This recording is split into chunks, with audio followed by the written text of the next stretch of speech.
right, fellas, for this week, I had a little help writing the poem recap. So you might have heard this one before, but I've thrown a twist in there, so a little twist. This is the way the world ends. This is the way the world ends. This is the way the world ends. Not with a bang, but a whimper. Fellas, so the Cowboys played Sunday. Unfortunately, it was at 3 o'clock, and the first half started well. It wasn't bad. I mean, the defense came to play, and they gave the offense a couple chances. But as we know, the MO of the offense this season is to not really give a damn. No, that's not correct. They're just too bad to even try to give a damn. So my first take out of the game was obviously the season is definitely over. Hence the poem to start. Unless you guys feel otherwise, but 8 more games. What do we have to look forward to, fellas? Someone. We get to see a little bit more of DeMarvion, which I'm enjoying. That's kind of it. It's nice having Micah back this last game, but it's not enough. Maybe I hope Trey Lance can make himself worthy of a trade, but he's not under contract. Justin, do you have anything? He becomes worthy enough of a contract, and then we get a compensatory pick out of it. As long as everybody can stay out of the hands of Cowboys doctor, that's what anything else. I mean, sure, maybe if Austin Richards or whatever is going to be the starting left tackle, yeah, for the time being, maybe he might turn into something. Maybe that's something to look at. Mm-hmm. I'll take that. Yeah, actually, you guys gave some good shouts there, and Rudy brought up Micah, but also you brought up Overshone, and hopefully we did see him kind of come into the clutches of Cowboy Doctor, but Justin, you told me, I guess I passed out at this point, that he did come back into the game, so it looks like he's freed himself, but hopefully the man just didn't give him a morphine jab and said, yeah, you're good, get on out there. But yeah, Overshone, man. I guess what I'm looking forward to these next 8 games is hopefully some young guy on this team or someone else can establish themselves like Overshone, put some good tape together, and maybe make a roster spot their own, like Overshone has done. And Justin, you gave a good shout on Seam Richards. And then Rudy, you also brought up Micah Parsons. I don't know if we want to get into this now, but I kind of been at the start of the season was saying like, hey, we should trade him for picks. I'm starting to walk that back a little bit. That man definitely seems important. And without him there, I think that would be a hard piece to replace with just like more guys thrown in there because we've seen draft and develop for this team and it doesn't appear to be working. And so I guess this is a long way for me saying about the defense is I kind of like what I see from Mike Zimmer. Guys, do you guys think there's any chance we have him back or are you guys not impressed at all? There's absolutely no chance he's back. Do you guys want him back, I guess? No. No? Look, okay. I know a lot of his games he was without star players, but he didn't really give me anything. Yeah, no, I'm good. I don't need him back. Look, the only way that it actually, honestly, there's not the most unrealistic request of yours, Ian, quite honestly, considering how the Jones boys do business. They make. I was going to say they've had forced coordinators onto new coaches before, so it is a possibility. I don't think he's like. I think in the case of Kellen, he was the young gun that everybody quote unquote wanted. So it's like, oh, we got to hold on to him for some ROI. I'm not sure how much ROI you're going to get with Mike Zimmer if you're a Jones boy. Keeping him around, or why that they have to have him around, like they felt like they had to have Kellen around. It also feels like whenever the defense is shining, it's almost like individual plays rather than like the scheme being like super good. And granted, look, Kalen Carson's been a failure at corner. That doesn't make the job easy as a coordinator, but veto. So you actually brought up Carson. That was this team's I guess, calling this season was draft and develop. And I think we can all agree that that has failed. And we debated Mike McCarthy's offensive scheme and play calling versus personnel a lot here, but I kind of wanted to focus on the personnel and how do we fix draft and develop. Obviously, draft is important, and people are talking about tanking for a high pick. I kind of think free agency is going to be very important too, to get a veteran presence in here to maybe help these young guys along next season, because I don't see drafting and doing kind of the same thing over again is going to be helpful for this group. I mean, go ahead, Justin. If there's anything I want them to spend some money on, and let's be honest, I know you were you were pro trade Micah before, but now it seems like you're back on the correct side of history. So let's be honest, he's getting a contract. The correct side of history. But the thing that I would like them to spend the rest of the money on is an actual defensive tackle that's available. Like someone that can actually come into the room and please, like, that doesn't mean re-sign Osa Odigizua. That means like an actual legit defensive tackle. That maybe it can be a 1 technique, maybe it can be a 3 technique. I just need somebody that's because I just can't with this team drafting defensive tackles, quite honestly. Yeah, I mean the thing is that like, okay, so I know we have a lot of money tied up in like like Dak, CD, of course. I know we're going to owe Zach Martin next year. Like, we're going to owe people, but I can definitely, I mean, there's room to restructure big contracts. So, like, to rebuild the team, you definitely, or retool, I guess, you definitely need to do it in free agency. I need some people on the offensive line as well. Like, I need us to cut Terrence Steele. I mean, we could draft an offensive lineman, but that Tyler Guyton pick ain't looking too good right now. And I'll be honest, I don't know who's available as far as in theory, if you were to draft a new O-line, like I'm assuming you're saying you would want them to use the first pick on an offensive tackle, is what you're saying. No, well, so I'm saying that the last time when we drafted Guyton, that didn't work out too well. So I don't know if I trust us to draft a tackle right now. But I feel like they deserve grace in the sense that they've nailed it every other time. But in theory, if you were to move on, come good eventually. If you were to move on from Steele, I think you just move him back to Guyton to the right side where he belongs.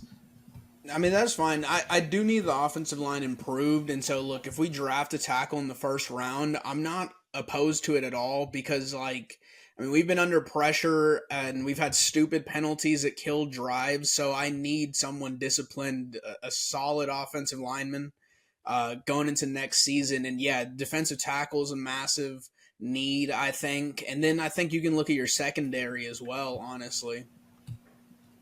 The safety position or corner? Safety and maybe a corner too, a veteran corner. What's wrong with Bland, Diggs, and Lewis? Carson. Well, so Lewis is more of a nickel. Like, I liked when we had Stephon Gilmore last year and we had all 3 of those corners. That actually looked like a competent core of cornerbacks at times. When one's struggling to cover DK, well, here comes Stephon Gilmore to make some plays and shut it down. So I don't think I think it's real beneficial to bring in another body that's competent. Well, but like Bland is your other body, is what I'm saying. But you had Bland last year too. I mean, you haven't had him this year. He's not the end all be all. I get that, but he's not the end all be all. The point is that we could use upgrades in a lot of positions. We probably need another linebacker after Kendricks too. That's poor allocate. Like, forget corner. Linebacker, defensive line should be the focus if you want to add veterans. I would think safety. Yeah, well, I would say I like Justin's plan of a deep veteran defensive tackle. Safety. I think more than anything, because I'm not saying that I need this prioritized over defensive line. Like I said, I think we need a defensive tackle badly. I think I just want some upgrades and some more competent bodies across the defense and honestly across the O-line. There's just a lot to upgrade. Give me a solid receiver as well. Well, if we get Travis Hunter, Rudy, that'll take care of your receiver and cornerback position. Okay. But I would say position group wise, cornerback is kind of my least concern draft wise, and or in the draft and veteran presence. I would think safety is a must-have. Probably a linebacker, but I don't think that's like high on the list. You could probably get someone down the pecking order and draft, and then like Justin said, defensive tackle. Getting me a free agent, a guy who knows how to play the position. I think that would help the defense a lot. Offensively, yeah, give me Justin, some old linemen. Did you say you did not want to re-sign Osa? Yeah, I mean, I don't know how much he's going to cost, but like if you want to get one of those cheap deals where everybody else signs and then he comes back, sure. But he should not be like the we got it taken care of. We got Osa Digazoo. Oh, trust me, the worst thing that the Cowboys kind of sell every offseason. Yeah, like, I don't want to hear like, we needed a defensive tackle. Well, we re-signed our guy. That's a free agent acquisition. Like, I don't want to hear that at all. No, yeah. I mean, I think if you pair Osa up with another defensive tackle, that would look nice as an interior defensive line. Well, there's one D tackle in the draft, probably around where they'll be picking first round, where I'll be willing to look the other way. But under no circumstances do I really trust this team to use a premium pick on a defensive tackle at this rate. Trust your instincts, Justin. Trust your instincts, and hopefully the the front office is trusting their instincts that, we can't do this position. I don't know what it is. Let's just go get a guy. First round pick, we're going tackle. It better not be. Well, I'll be okay with Mason Graham, the Michigan one, but trust your instincts. But definitely, if it's anybody, if they're trying to talk me into anybody else, absolutely not. Like at the rate that they've been hitting on them, it's just terrible. I guess another. I should have rephrased. And sorry, Ian, you can transition to that. I meant offensive tackle, not defensive tackle. Oh, I mean, I'm not really all that cool with an offensive lineman either. I feel like that's not really utilizing your resources, since you just kind of went back to last 3 years you drafted 2 already. So like, how about you focus on the guys you've already gotten and develop them? Neither of them, I guess, but I mean, your right tackle probably shouldn't be there, Terrence Steele, and you just said you want to move your left tackle to right, so you still do need. I said if you wanted to get rid of Steele, that's what you could do. I'm not really. They should, because I forgot the number, but they save money with a post June cut or whatever. Yeah, he's not good, but he's trash. And we can save money on it. So yeah, could we get someone else next year? That would stun me. Could we get someone else? I'm not in favor of because the picks because Cooper Rush is destined to make this pick a top 5 pick. I'm not interested in a top 5 tackle. When there's other holes right now where it's just like, dude, y'all just spent last 2 years, y'all spent a first round pick on a tackle. Like, I mean, Tyler Smith has worked out and it's too early for Guyton, but still, I'm just not interested in that. And it seemed like he came out positive from the Eagles game. Is that something? I'm begging him to get PT just because I want to, if that man can actually kind of develop into serviceable, like on the level of beyond Terrence Steele, move Guyton the right tackle and see what we got with Richards, and maybe somebody will come along in the second or third round. But I'll take that for sure. And don't we also have Edoga? I know he's been hurt all season, but he's been serviceable. I mean, he's been serviceable as not for a long term, but he's been serviceable when we've had injuries. So, I mean, there is another backup that's 6 guys we listed already on the O-line that are more or less playable.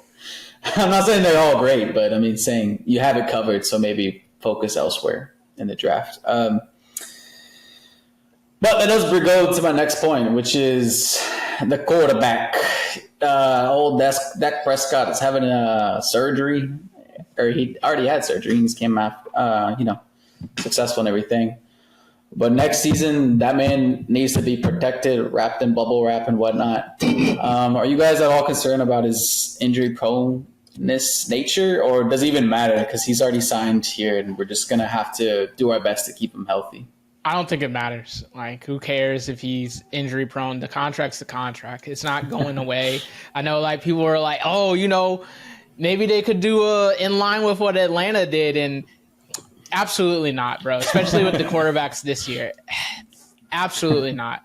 So I think you just have to, let's be honest. Next year is going to just be a roll of the dice, and you're just going to have to hope that health is going to carry you through, unlike this year. Yeah, I completely agree. It would be nonsense to waste a high asset on a quarterback this offseason. So, but should we be focusing on whenever the new coach is, whoever he is, putting less weight on Dak Prescott to carry this team? Because that's why under no circumstances can Rico Dowdle be your starting running back to begin the season. Under no circumstances. Because I get it. The O-line kind of stinks right now when it comes to run blocking. Maybe that's just a change of philosophy and principle that might be the cure. But you got to have somebody in the backfield. It doesn't have to be Genty. You got to have somebody in the backfield that you're going to be like, yes, this is a net positive for us. Like, we should be trying to get him the ball. Like, he should be walking away from this game with 20 carries. That is the goal. And they shouldn't be, I guess, what's the word? They shouldn't be like, oh, dang, look at the box score. Like, he had 20. It should be, no, this man should be getting 20 because he's that good. I mean, I don't know. I don't think it's like exactly right to blame Rico at this point. He has performed pretty solidly, and he's not a bell cow, but we're always down in games, so we're also passing a lot. He's averaging like over 4 yards a carry, so I mean, he's definitely serviceable. And I don't expect us to, if Genty's not available, I don't think we're going to draft a running back. So I think the best you can ask for, Justin, is a solid. That's not true. To pair with. You don't think they're gonna? You don't think they're gonna draft a running back ever if they? I don't know about ever. No, but that's the thing, though. Is what I'm saying is you're probably not going to draft a number one like a bell cow running back, but you could find someone to pair. That's not true. There's a ton of them in this draft. Yeah, but we just named like 6 positions we need. I'm just saying. They don't have to be a first round pick. But okay, so let's say it's a second round pick or a third. You don't think that that's going to end up being someone that's splitting carries with Rico? No. Dude, DeMarco Murray was a third round pick. That man was toting the rock for years. Like second or third year? No, they gave him carries his rookie year. I mean, didn't he come in with I forget who was on that roster, but there were some other running backs. Yeah, and then they all got game was St. Louis. They all got hurt, and then he became the man. The backup. Yeah, against St. Louis, I do remember that game. But anyway, so I don't know. I just don't expect that you're going to be drafted. I mean, hell, you could end up with the Tyrone Tracy of next year's draft. So, but no, we want someone better than that. There's going to be somebody solid. There's nothing to complain about with him. No, the point of the matter is, in order to keep a healthy Dak, you got to get back to running the football, and I need a coach that isn't gonna just abandon it, even though I'm pro McCarthy. True. But that man, every time we drove down the we know field, McCarthy's allergic to running. That was on the back of Rico, right? Why do you care so much about carrying water for Rico? Well, let me just interject here real quickly. On you saying he's complete garbage. Okay, all right. Let me interject real quickly. I wouldn't mind seeing Rico back, but like we just mentioned with Odighi Zua, I don't want him to be like, look, we got it covered. We got Rico Dowdle back as our number one. We're good. No. I need to see some investment in the draft and the running back position. But yeah, I mean, him being back wouldn't be the worst thing. But the media last season, or a couple seasons ago, was obsessed with burst from the running back position. And for all the good things Dowdle has, that man does not have second level burst ability. So hopefully we get a running back in the draft that is the full package. And yes, I would like to see our offense focus more on running the ball. And if I would think getting a running back or putting a priority on running back in the draft, I wouldn't be opposed to that because I think that would help the offense a lot. I mean, that's fair. I definitely think alleviating some of the pressure on Dak in the passing game, it can only benefit us. Yeah, I wouldn't mind someone joining Rico back there besides Zeke and Dalvin. So, yeah, let's do that. Well, shoot, I'm drafting 2 running backs, and we're not spending any money on no Dowdle, with all due respect. Drafting 2 running backs is wild. He's not under contract either. So you couldn't get him for I don't know, pennies. Him to get a big deal. Look, man, I'm just not interested in hearing, because this is what happened last year. They're like, oh, hey, you know how they like to do? They like to pick out a nice bargain bin shirt and say, hey, we got it covered, so we can kind of pick what we want on the board. I'm not really interested in I low-key need a blinking red light that says we need a running back, because then they'll probably actually pick one that's actually going to be good. So I can't have Rico Dowdle wind up again as RB1. He can be RB2 if he wants, or if they want him to, but RB1, no. Hey, I'll cheers to that. All right, boys, we got the Texans next. Is there anything worth watching other than kind of how we mentioned? Let's see if the young guy can nail down a roster spot like Overshown's been doing. Maybe Asim Richards looking positive. Is there anything else that we can look forward to, or is it the embarrassment of CJ Stroud? How likely is that, though, Justin? I mean, we can all wish upon a star, but hey, we put some pressure on Jalen last game, and we know CJ likes to hold the ball. So but every third quarter rolls around, and these quarterbacks just have a day by the third quarter. So we're really banking on the offense for at least rewarding the defense to do for their hard work. I just don't see that happening. Maybe a Cooper Rush benching, and maybe we can get some excitement going with Trey Lance. But I doubt it's going to be any better.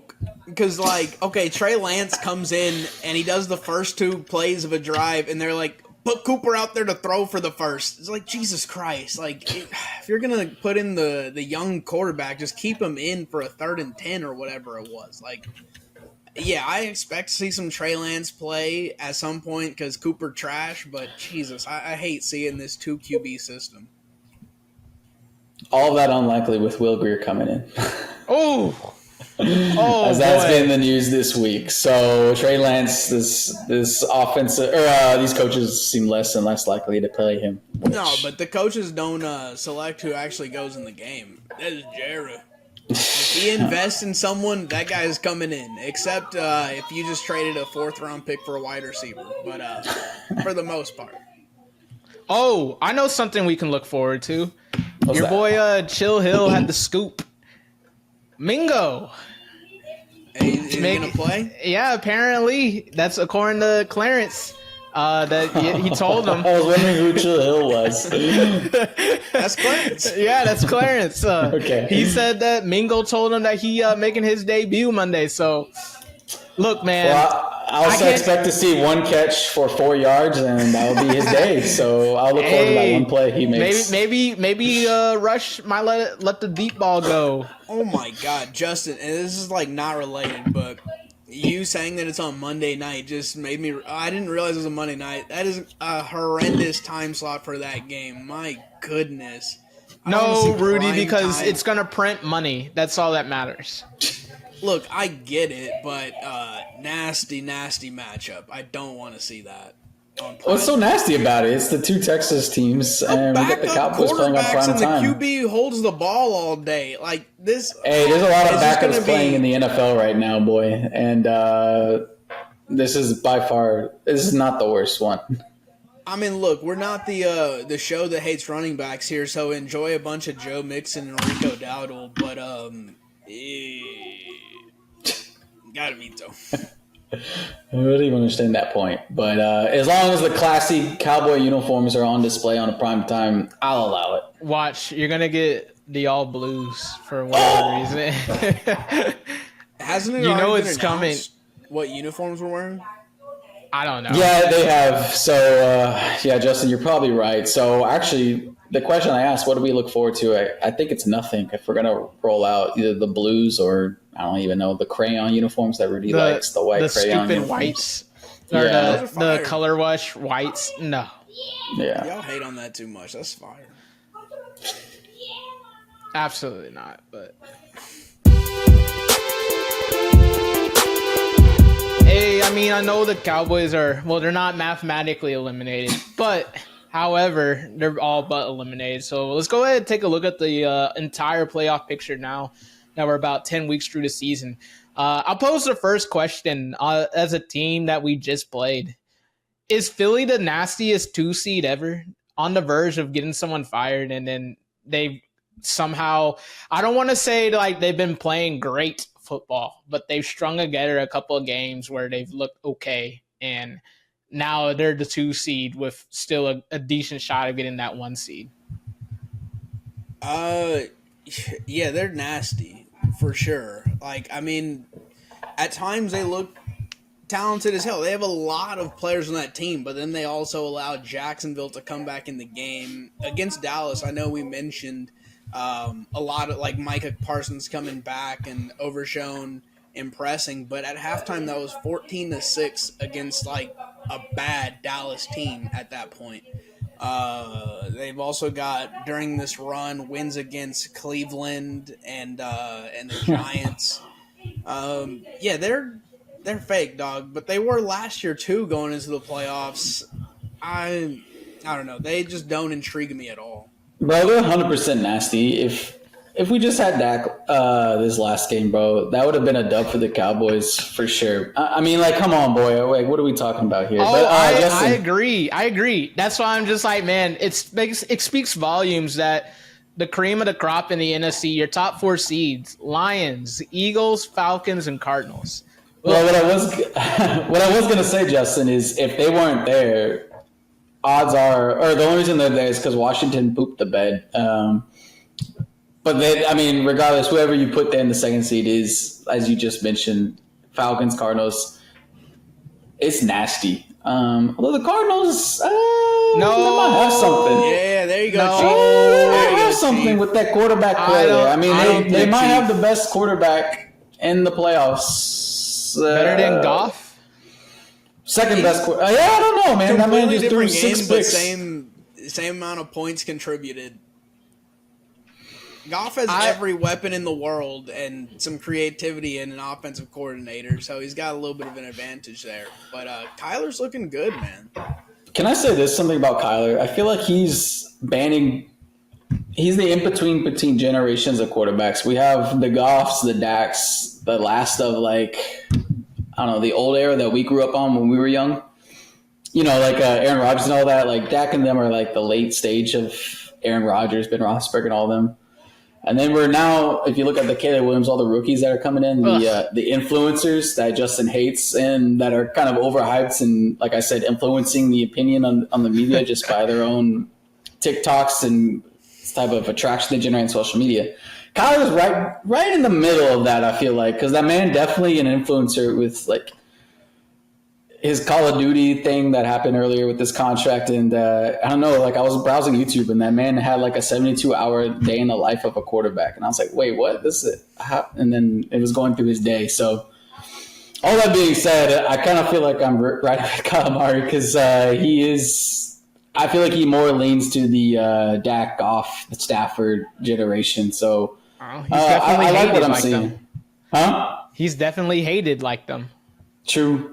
And yeah. So that makes me root for him. So yeah, maybe that wouldn't be a bad 2 seed in the playoffs. I just don't think they're gonna ultimately get all the way up there. They might win the division still. I mean, granted, I'm ready to. They're gonna make actually as of right now, the 49ers aren't in the playoffs, and I still think I'm ready to start digging their grave. Quite honestly, because if Tampa Bay had some sense, oh boy, that's a dub. And Debo slapping people on the sidelines. That does feel like a red herring. They rushed CMC back, putting his career at risk just for what? To maybe make the playoffs. I think that there's no way to win the division. They might sneak in with a little wild card action, but there's no way to win the division. Let me ask you this: the Eagles, let's say they win the division, and the Cardinals are the wild card team, and they play them in the first round. I know you don't. I know we all call Philly ugly. You think the Cardinals got that one, Justin? Who are they playing? Philly? Yeah. Well, you're saying that the 49ers win the division in this scenario? If they come, yeah, I mean, look, they're down by 1 game, and there's, 7 more to go, 8 more to go. So let's say they do. and the Cardinals are the first wild card team. You favoring Jalen Hurts and the Eagles or the Cardinals there? How's the saying go? Birds of a feather. They're the same. Like, I think Kyler Murray is a better quarterback, so I would take the Cardinals over that. Yeah, I would kind of take the Cardinals too. Yeah, we'll see. I mean, I would lean Philly, but One it's more not thing because, on Philly. Not because I think they're that great, but go ahead. I was going to say, Philadelphia's getting me so annoyed that I'm interrupting you, but this talk about the reason that they're going through this winning streak is because their defense has really stepped up lately. Oh. And they're playing out of their minds, and they might have got something. Boy, once again, you guys dodged a bullet with Dak Prescott being hurt because, my Lord, he would have cooked y'all. I don't know. I can't remember who they played, but they played Jacksonville last week, and I don't think it's been murderous row for the defense down the stretch of their win streak. So, they don't even have a pass rush. And that was like a calling card. The days of Cox and what's his name? Brandon Graham. Graham, and there was one other dude. Sweat. Yeah, coming off the edge. They're done, bro.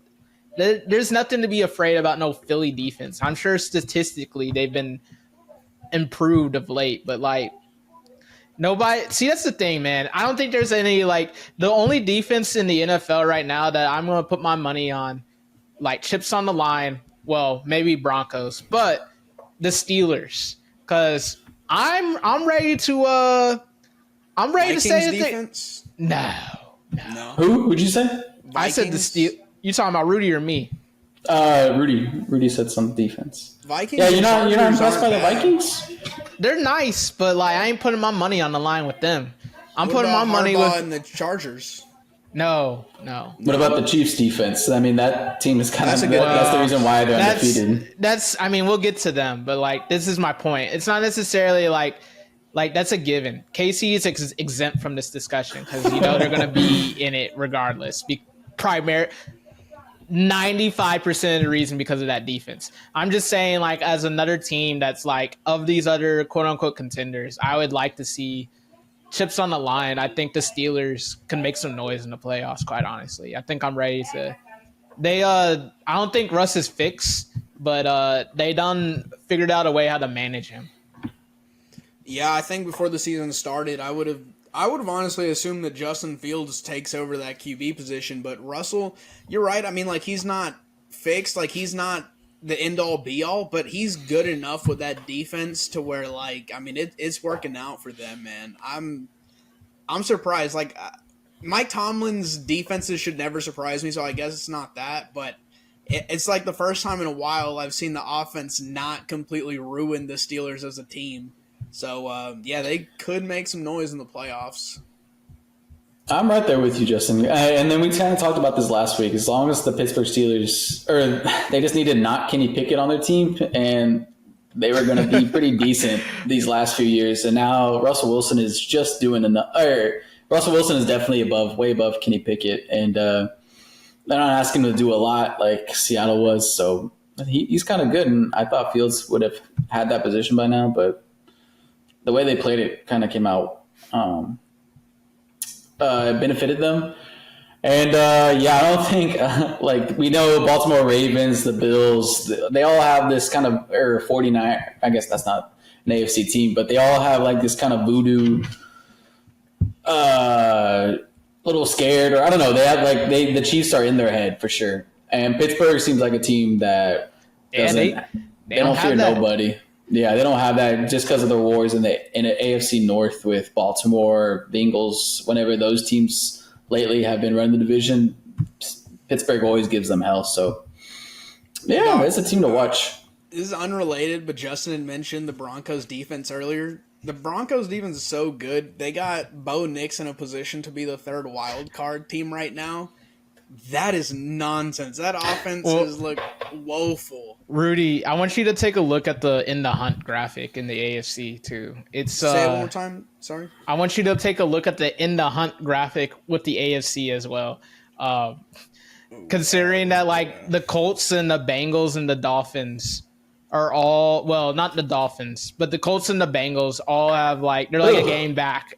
And then the Dolphins are like a game and a half back. So it's just like And Well, I honestly, heard somebody with say Tua Bo back, Nix, not bad, pretty good rookie, probably the best rookie. And I was like, That tells I you don't how. know. That tells you about the state of affairs. Just give me like Drake May, I suppose. If we gotta. Oh wait, not Jaden Jaden Daniels. Oh I my forget. god! I forgot he's a rookie. That's a reach. Whatever, Drake but May.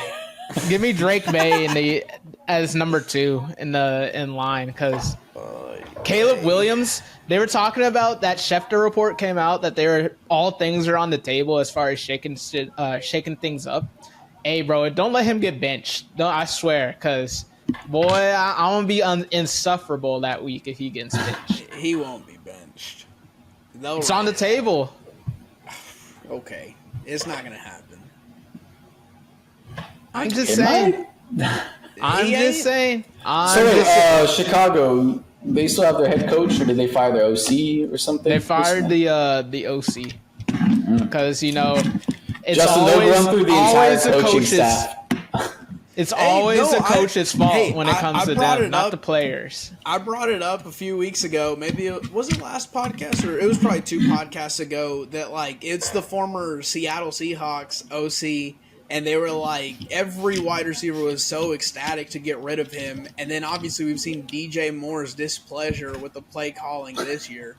So, hey, that guy can be a problem. There are bad offensive coordinators in the league. Hey, look, all I'm saying is let's not act like Caleb Williams has been solely held back because of play calling. That man been a struggle. So I think one thing that's like a little dumb is like when people talk about quarterbacks or offenses, they only are like, oh, every failure is on the quarterback, every success is on the quarterback. That's too aggressive. There are other factors that contribute to it. So You're right. I'm not gonna. Go I ahead. would agree with you, but then I don't know if you've been watching Caleb Williams, where he throws a ball into the stands when DJ Moore is wide open, where he's throwing it to. I don't know if you've seen that, or he throws it into the dirt 5 yards ahead of DJ Moore. I don't know if you've seen DJ Moore go take a seat in the middle of a play as well. Okay, when did that happen? Week 7? Last week, I thought. So what? We've been a month and a half through the season. No. It happened Just last Rudy, week. I think if you're getting passes overthrown your head, passes thrown into the dirt as you're busting your ass, beating a cornerback, if you're running sprints to get open, and the quarterback is constantly throwing them in the dirt, and all you're going to hear at practice was, well, we got to get Caleb back. We got to get him, we got to do everything we can to get his confidence. Unlock Caleb. All you're hearing is Caleb talk. That's fine. Boy, I might be walking out on a play too if that's what is going through. No. I don't mind it. Look, I know he hasn't been too great, but look, our quarterback, Dak, his rookie year was not accurate on the deep ball. Like, people can develop. So Hey, we're talking about the difference between Ian? We're talking the difference between a 4th round pick and Mr. Generational. You tank, do whatever you can. I don't care where you're. Wasn't he undefeated too? Like, what are we talking about? There was enough good karma going through the locker room at that point. Where you're drafted doesn't mean you can't develop or you can develop. Like, I mean, good coaching helped. John Kitna helped Dak Prescott big time develop. So, hey, nothing wrong with trying someone else to assist. He rotted in the sushi that you get at the gas station right now. So, hey, and you know what? It's still delicious. I gotta give it a try. You're gonna be on the toilet here soon. Come season's end. Well, you'll be fired just like the other OC and the head coach. Exactly. You'll be fired in more ways than one. So, good luck with that. All right, real quickly, we talked a lot about Chicago. You know, they're not even in the playoff picture. Technically, they are. Well, that's just because nobody can be eliminated this early in the season, which kind of goes back to my point. We're a little early doing this playoff picture, but people were doing MVP talk in week 2, so I don't think we're ahead of the curve, or we're definitely just in line with the rest of the media. But I was hearing talks about this NFC North being a super division. I don't know. That's a lie. That is a damn lie. We just covered Chicago. Is it not the best division right now, though? They ain't play nobody. So they play each other. No, I like the idea that you're like, I can't believe they're talking to the superpower, and I go, yeah, aren't they the best? Both of y'all hit the. Give me AFC West, low-key. There's no immediate answer. I'd take the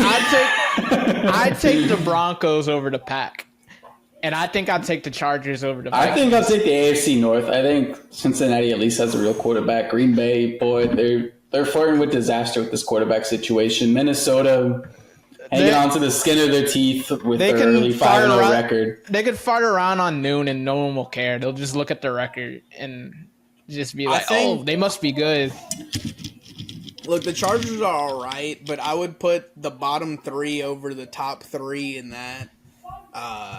Over the AFC West. Now, I'm not going to say anyone's better than the Chiefs, but Lions second right there. And then if you were to put both of them together, stack them all together, you'd put number 2 as Minnesota, and then you could try to fight Chargers over Green Bay, but I'd probably take Green Bay there. So that's 3 NFC North teams said before you go to the AFC West after the Chiefs. Okay. And then at the bottom, you take the Bears over the Raiders. I'd take the Chargers over the Vikings, quite honestly. Oh. Yeah, I would too. Oh. Interesting. Vikings, so they got that inflated win column record. That ship is falling apart. Yeah, it's falling apart. I mean, look, both of them are defensively led, and you could argue, offensively, maybe the Chiefs are with J.K. Dobbins reinvigorated this season. I'm not going to give you a definitive Chargers are worse, but I would probably take the Vikings over Chargers. Just my opinion. Our ball, baby. That's my response. KOC Flores. Well, he not the head coach, but hey, I just need his defense. And you know what? Kevin O'Connell hasn't been horrible with Sam Darnold. I just think those are two good coordinators, head coaches. But Sam Darnold, I think he had a nice start, but I think the wheels are starting to come off. You know what? I think that game against Jacksonville was really ugly. I won't lie. They'll be speaking to Valhalla here soon. Quite honestly, I'd like to be wrong too. I'm not trying to put bad karma on Darnold, but.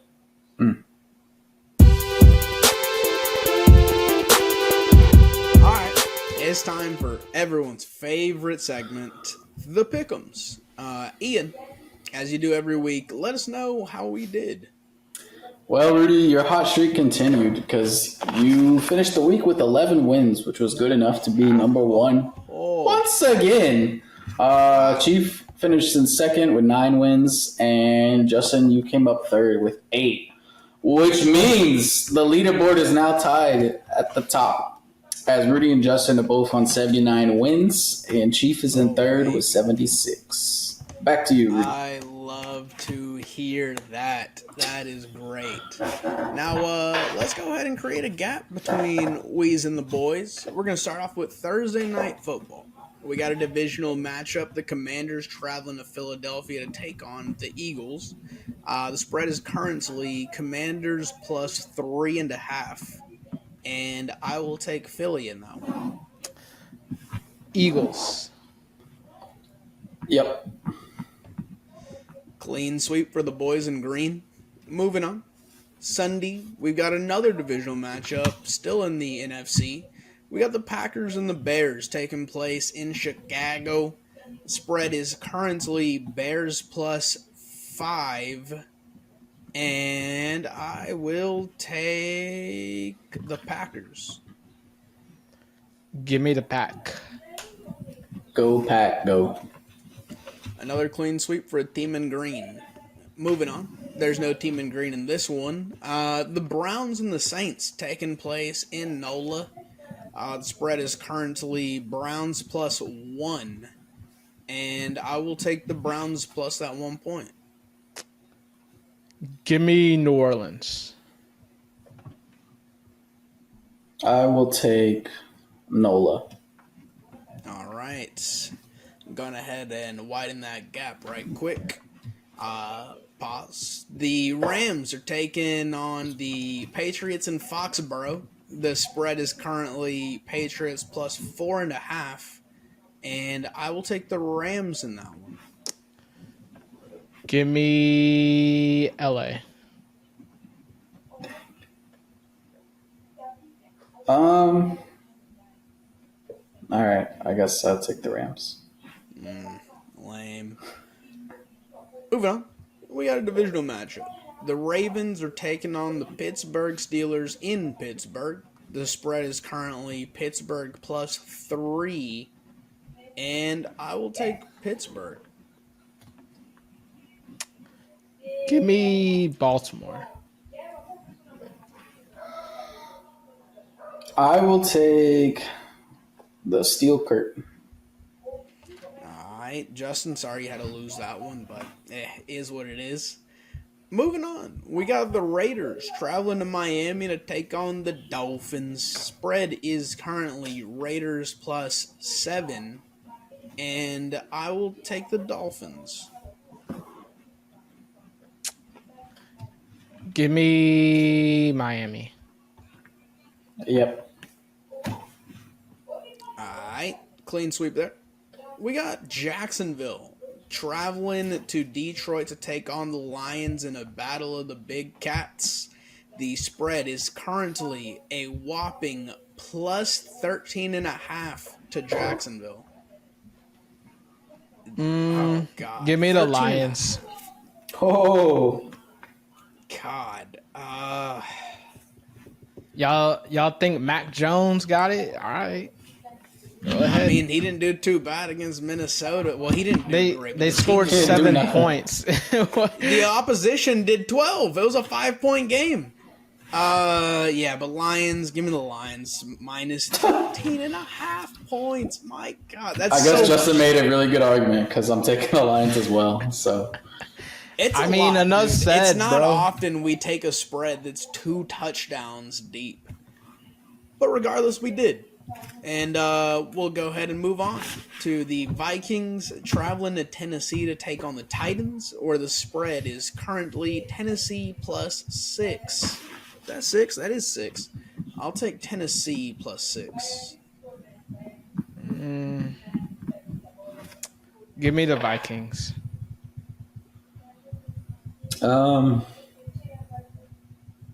yeah, I'll take the Vikings as well. Alright. Moving on. The last noon game of the week. We got the Colts and the Jets. Yuck. The spread, and this is in the Meadowlands, the spread is Colts +4. And I'm going to take a revenge game Jets.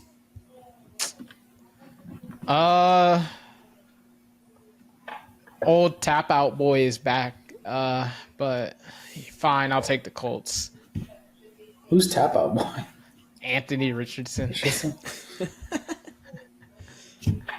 Dang. I will take the Colts since AR is back. Oh boy, this is going to be reminiscent, or this is reminiscent of 2 weeks ago when I diverted from y'all's picks quite I think we overwhelmingly. deferred on like 3 games, Rudy. Get to the Yeah. next No, one. 2 weeks ago. No. 2 weeks ago, I. I'm picked talking like about 6 this different- week. I'm talking about Well, this I week. said it's reminiscent of 2 weeks ago. Anyways, the Seahawks and the Niners in a divisional matchup. This is taking place in Santa Clara. The spread is currently Seattle +6.5, and I'll take the Niners. Give me Seattle.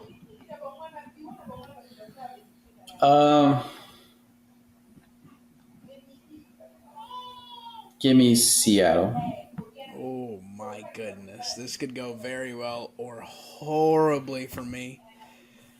But hey, whatever. We'll see what happens. We got the Falcons and the Broncos in Denver. The spread is currently Falcons +2.5, and I'll take the Falcons there. I'll take the Falcons. Give me Denver. Yeah, I'll take Denver as well. Oh my God. I'm a little nervous, I ain't gonna lie. We got the Chiefs and the Bills in Buffalo. The spread is currently Chiefs +2. I will say the Bills get the first win against Kansas City, and it'll be by more than 2. Give me Buffalo. I will take the Chiefs. All right. Now we go to Sunday Night Football. The Bengals are going to LA to take on the Chargers. The spread is currently Bengals plus 1.5. I'll take the Chargers in that one. Yeah, give me the Chargers. Yep. Clean sweep for Jim Harbaugh and them Bolts. Finally, Monday Night Football. Woo. The Texans and them boys, the Cowboys, happening in Arlington. The spread is currently Cowboys plus 7.5. Oh, God. I said they could stay within a touchdown last week, and they did not. I'm going with the Texans. Give me Houston. Yep. All right, clean sweep for them boys in the armpit they call Houston. Dem's the picks. I'm going to need a little luck on my side as I picked quite the opposite about Justin and Ian. But if it's any indication what's occurred the last few weeks, I'll be up on top by plenty. Yeah, real quickly, how much longer are you going to play this little underdog card, even though you're tied for first? You're right. I'm no longer an underdog. I Ian, should not be doing that. I'm the top dog here. You know he headed for the bottom here soon. This man acting like he ain't on a hot streak. Hey, you know what? In our 2 years of doing this, I think it's the first time I've been tied for first since the start of a new season. But you're right. I'm no longer an underdog, Ian. I'm a dominant force in the pick'em world. You right. Here. Anything else? Nah. Hey, guy.